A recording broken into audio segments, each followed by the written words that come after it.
Voor de 64ste keer de visserijfeesten hier in Breskens. Breskens staat op zijn kop. Drinken, eten en vooral veel muziek met heel veel mensen. En laten we eens kijken wat er allemaal te doen is hier op de 64ste visserijfeesten. Goed, we gaan beginnen. Wat zullen we gaan doen?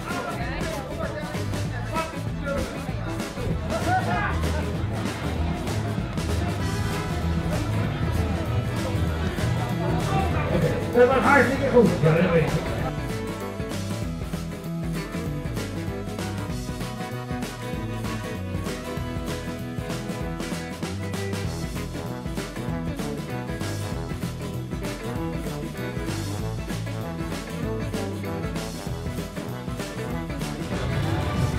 Hallo, hoe heet je?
Ja, we zijn hier op de visserijfeesten. Wat vind je ervan?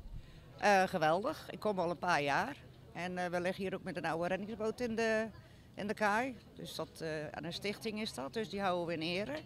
En varend erfgoed. En ja, de sfeer is geweldig. De tenten, de muziek.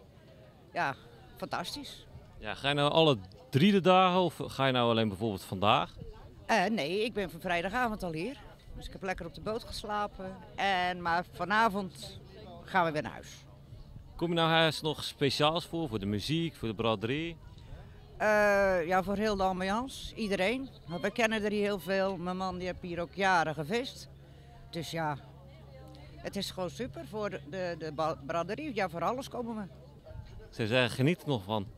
Gaan we zeker doen. Ook bedankt en jullie ook. Succes.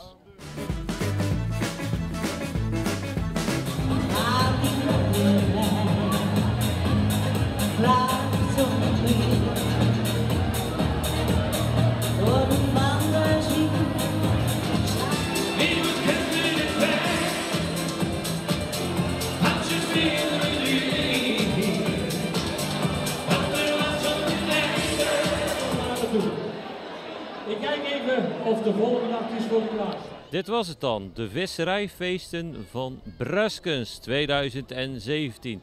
Ik denk dat de organisatie trots mag zijn op wat ze hebben neergezet. Volop muziek, veel eten en vooral veel drinken, want het weer zat ook mee. Op naar de 65ste editie volgend jaar, wederom begin augustus. Bedankt voor het kijken en tot de volgende keer.